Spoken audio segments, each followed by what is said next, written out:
ডাঙৰ ডাঙৰ মেকআপ আৰ্টিষ্টে মোৰ নিচিনা সৰু মেকআপ আৰ্টিষ্টক কাম কৰাত উৎসাহ দিব লাগে না কি বদনাম গাব লাগে। মোৰ এইটো ফিল্ডত কাম কৰাৰ বেছি বছৰ নাই হোৱা, গতিকে মই সৰু মেকআপ আৰ্টিষ্ট। আৰু মই আজি আপোনালোকক এখন বিয়ালৈ লৈ আহিছোঁ। আৰু মোৰ বেকগ্ৰাউণ্ডত যোনখন আপোনালোকে পেণ্ডেল দেখিছে বিয়াৰ, এইটো এদিনৰ আগত জোৰোণ আছিলে, মই জোৰোণ মেকআপ কৰিব আহিছিলোঁ। আৰু এই যে পেণ্ডেলটো দেখিছে, আজি ইয়াতে এখন বিয়া আছে আৰু জোৰোণত হেয়াৰ স্প্ৰেটো থাকি গৈছিলে, গতিকে তাৰ পৰা মই হেয়াৰ স্প্ৰেটো লৈ আনিলোঁ। আৰু বিয়াখনত আজি যথেষ্টখিনি নিয়ম আছে আৰু নিয়মখিনি হয় মানে মই লগৰজনী ঘৰলৈ আহিলোঁ, যিহেতু ঘৰকেইটা একেবাৰে পোনে পোনে আছে। যে অকণমানিজনী লৈ আছোঁ, আপোনালোকে দেখা পাইছে, এই হ'ল মোৰ লগৰ ছোৱালীজনীৰ ছোৱালী হয়, তাই 2 মাহ হৈছে। আৰু এয়া মাক মানে মোৰ লগৰজনী, তাইৰ চুলি বান্ধিবলৈ ভিতৰলৈ গৈছে। ভণ্টিয়ে তাইক মানে খোপা এটা বান্ধি দিব, তাই ক'লে যে খোপা এটা বান্ধি দিব লাগে। আৰু আমি ইয়াতে অকণমান সময় ৰওঁ বুলি ভাবিলোঁ, যিহেতু তাতো বিয়াৰ যথেষ্টখিনি নিয়ম আছে, নিয়মখিনি হয় মানে কইনাই ফোন কৰি দিম বুলি ক'লে, গতিকে ইয়াতে অলপ সময় আছোঁ। অকণমানিজনী চাওকচোন কি মৰম লগা, তাই মাৰ লগত বহুত সময় খেলিলে, তাৰপিছতে এয়া টোপনিও গ'লগৈ। এইফালে মাকে খোপা বান্ধি আছে, তাইক কৈছে যে মাকৰ ষ্টাইল লাগিছে, আৰু জীয়েক টোপনি গ'ল।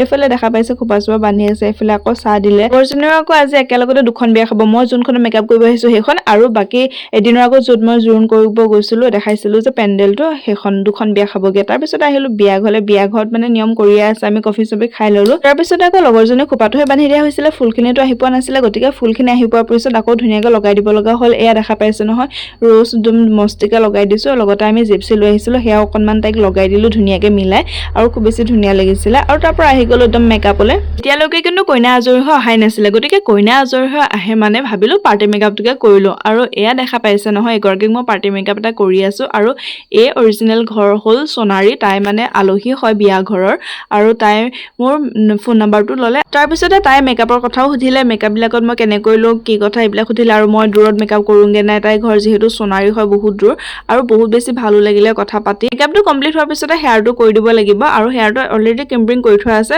আৰু তাই চিম্পলকৈ লাগিব বুলি ক'লে, গতিকে সকলোবোৰ চিম্পলকৈ কৰি দিয়া হ'ল। আৰু এয়া ফাইনেলি কইনা আহিলে, একদম হাঁহি হাঁহি আহিছে কইনা, চাওকচোন। কামবিলাক শেষ হোৱাৰ পিছতে কইনাই ধুনীয়াকৈ মাহ হালধিৰে গা পা ধুই আহিছে, আৰু চুলি তুলি ধুই আহিলে, গতিকে চুলিখিনি ভালদৰে শুকাই ল'বলৈ দিলোঁ। তাৰপিছতে মই মেকআপটো ষ্টাৰ্ট কৰি আছোঁ। আৰু কইনা বহুত বেছি ফ্ৰী, বহুত বেছি মৰমীয়াল, খুব বেছি ভাল লাগিলে। কিছুমান বিয়াত মানে মেমৰিবিলাক থাকি যায়, বহুত বেছি ভাল ভাল মেমৰি, বহুত বেছি ভাল লাগে কাম কৰি। আৰু কইনাই যিহেতু মোক 2টা মেকআপ বুকিং কৰি থৈছিলে, এটা হ'ল তাই যে কইনা ঘৰৰ মেকআপ, আৰু ছেকেণ্ড হ'ল গ্ৰুম ছেট ৰিচিপশ্যন, সেইটো নেক্সট ডে আছে, সেয়া মই আপোনালোকক দেখুৱাম। আৰু এতিয়া মই আজি কইনা একদম ধুনীয়াকৈ মেকআপ কৰি আছোঁ। আপোনালোকে মই কৰা অন্য মেকআপৰ ফটো বা ভিডিঅ'সমূহ চালে আপোনালোকে গম পাব, মই মেক্সিমাম মেকআপ চিম্পুলত কৰোঁ, একেবাৰে কইনাৰ অৰিজিনেল চেহেৰাটো থকাকৈ কৰোঁ।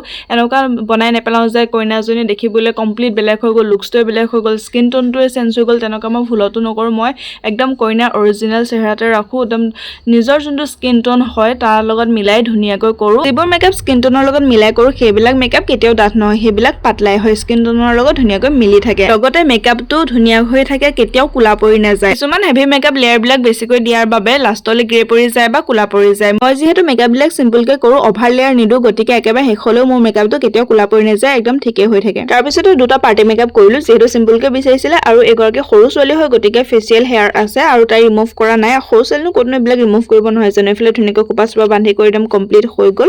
কইনাই তামোল পাণৰ সৈতে গামোচা এখন আগবঢ়ালে, বহুত বেছি ভাল লাগিলে। লগতে তোমাৰ যুগ্ম জীৱনৰো শুভেচ্ছা থাকিল। আৰু একেবাৰে শেষত আহিলোঁ একদম পেণ্ডেলৰ ভিতৰত ধুনীয়াকৈ ফটো চটো মাৰিবলৈ। মই যিহেতু কেমেৰা লৈ আহোঁ নিজৰ বাবে, নিজৰ পাৰ্চনেলকৈ, আৰু এয়া কেমেৰা একদম ধুনীয়াকৈ ফটো চটো মাৰিলোঁ, ভিডিঅ'টো কৰিলোঁ। কইনা মেকআপটো বহুত ভাল লাগিলে বুলি ক'লে, মই ক'লোঁ ভিডিঅ'ত অকণমান কৈ দিয়া, কিন্তু তাই ভিডিঅ'ত ক'বলৈ লাজ কৰিলে। ইয়াৰ আগত কথা ক'বলৈ লাজো কৰিব পাৰে, মোৰ কিন্তু জোৰ জবৰদস্তি কৰি ৰিভিউ লোৱাৰ একেবাৰে অভ্যাস নাই। তাই যিটো ক'লে মই সেইটোকে আপোনালোকক কৈছোঁ। বাৰু আজিলৈ আহিছোঁ, থেংক ইউ ফৰ ৱাটচিং।